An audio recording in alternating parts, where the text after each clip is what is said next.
అందరికీ నమస్కారం.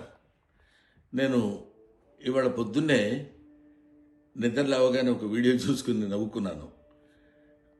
నేను నిన్న మోహన్ బాబు గారి ఫంక్షన్కి వెళ్ళేటప్పుడు లేట్ అయిందని కొంచెం హడావుడిగా వెళ్తున్నాను. అంతలోకే దయాన్ని ఎదురయ్యాడు. ఏదో పిచ్చపాటి మాట్లాడుకున్న తర్వాత రాన్న ఫోటో తీసుకుందాం అంటే వద్దండి, ఫోటో వద్దా అని చెప్పేసి నేను చకచక లోపలికి వెళ్ళిపోయాను. అది చాలామంది మిత్రులు కొంచెం అపార్థం చేసుకున్నట్టున్నారు. దయాకర్ గారితో నాకు 30 ఏళ్ల సంబంధం ఉంది. మంచి మిత్రులం. నేనంటే ఎంతో అభిమానంగా ప్రేమగా చూస్తుంటారు.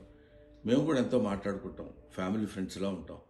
అటువంటిది సరదాగా ఆయనతో నాకున్న చనువుతోటి నేను ఉండండి అని చెప్పేసి చేయిలా తోసి వెళ్ళిపోతే దాన్ని నేను ఆయన ఏదో కావాలని తోసినట్టు ఏదో ఒక రకమైనటువంటి మిస్అండర్స్టాండ్ తోటి మిత్రులు, మీడియా మిత్రులు అలాగే దాన్ని అపార్థం చేసుకున్నారు. అలాంటిది కాదు.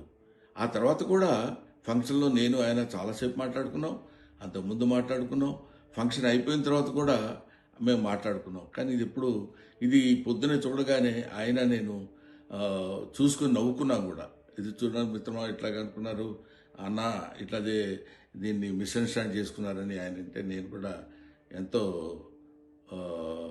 అయ్యో ఇదేంటి ఇలా జరిగిందని ఆయన్ని ఎక్కడ అపార్థం చేసుకుంటారో అని, అలాంటిది కాదు అని చెప్పడానికి, క్లారిటీ ఇవ్వడానికి మాత్రం మీ అందరికీ ఫోన్ చేసి చెప్తున్నాను.